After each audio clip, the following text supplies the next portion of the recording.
Le lycée d'Arsonval à Saint-Maur-les-Fossés, un jury concentré composé de professionnels et des lycéens légèrement stressés qui patientent dans les couloirs. Oui, vous ne vous trompez pas, c'est bien le concours Parlons Chimie qui s'est déroulé ce jeudi 4 avril dans le cadre des 35e Olympiades nationales de chimie. Eh bien, comme son nom l'indique, le concours Parlons Chimie confie aux élèves une mission, parler de la chimie à travers évidemment une problématique, un sujet qui a trait à des activités régionales ou à un problème de société, qui met en œuvre donc de la chimie et qui montre que la chimie apporte des solutions. Un concours ouvert aux élèves de première, de terminale, sans discrimination.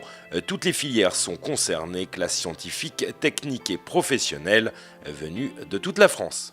Pierre-Georges Latécoire à Istres. C'est un lycée professionnel et nous sommes dans la section PCE-PC, procédé de la chimie, de l'eau et des papiers cartons. Moi je suis en première S. En première STL. Donc on est au lycée de la Mer qui se situe sur le bassin d'Arcachon.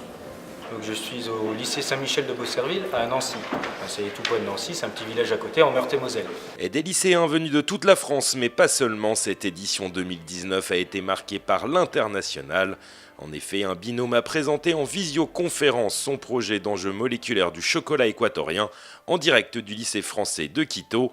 Et un autre duo s'est déplacé spécialement de Phnom Penh pour défendre son projet axé sur la cuisine moléculaire. On vient du Cambodge. Alors on habite au Cambodge. C'est-à-dire à environ 13 heures de vol d'ici. Voilà.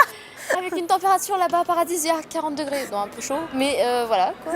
Donc elle est franco-khmère et moi je suis française et je suis expatriée, enfin mes parents sont expatriés au Cambodge. Moi je suis là-bas depuis que j'ai environ 9 ans, du coup je parle le khmer, etc. Et quand on a fait nos actions de communication, quand c'était avec des personnes khmer, comme là je suis la seule qui parle khmer dans le groupe. Elle a dû tout expliquer. J'ai dû tout expliquer, ce qui n'était pas le truc le plus facile à faire en fait. 7 projets ont été sélectionnés cette année. Le principe est simple, 20 minutes de présentation face à un jury composé de membres issus de la communication des entreprises de l'industrie chimique, ainsi que des enseignants et des chercheurs, puis 20 minutes de questions-réponses, exercice souvent redouté par les élèves. Oui, c'est vrai que c'est assez stressant au départ, mais le jury est aussi là pour nous rassurer. Et voilà. Les questions, on a su y répondre plus ou moins, donc c'est le plus important. Ouais, voilà, c'est le plus important. Bon, c'était un peu stressant au début, mais après je me suis détendu. Oui. Enfin, on s'est détendu. Je trouve que même les répétitions étaient plus stressantes. Ouais. Le fait qu'il y ait plus de monde, plus de jury, ça a aidé. Après, le jury a réussi à nous détendre un peu. Voilà. Même beaucoup. Présentés à deux, les projets sélectionnés sont bien souvent soutenus par un groupe plus élargi de lycéens et qui ont préparé le concours depuis plusieurs mois. Des sujets libres mais portés par les problématiques actuelles. Pour cette édition 2019, 2 grandes catégories se distinguent. Cette année, les élèves se sont concentrés sur 2 thèmes principalement. Le premier concerne les produits alimentaires avec les boissons énergisantes, la fabrication du pain, le chocolat ou la cuisine moléculaire. Et le deuxième, ce sont des traitements, auxquels la chimie contribue, qu'il s'agisse des coques de bateaux, du traitement de la dépollution des gaz d'échappement avec l'AdBlue ou l'anti-graffiti, les produits qui permettent de nettoyer les graffitis des tags de nos bâtiments. Parlons Chimie, c'est un concours technique mais aussi un concours de communication.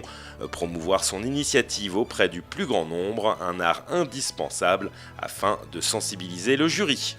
C'est la manière dont on va présenter le projet, dont on va le vendre, et puis aussi la prestation orale. Donc les jeunes, ils peuvent utiliser toutes sortes de compétences. Il faut des compétences techniques pour le film, aussi des compétences de communication puisqu'il faut présenter à l'oral, et puis aussi une belle composante concernant les relations avec les communautés, puisque certains de leurs projets, ils les ont vendus à l'extérieur et dans les collectivités territoriales aussi.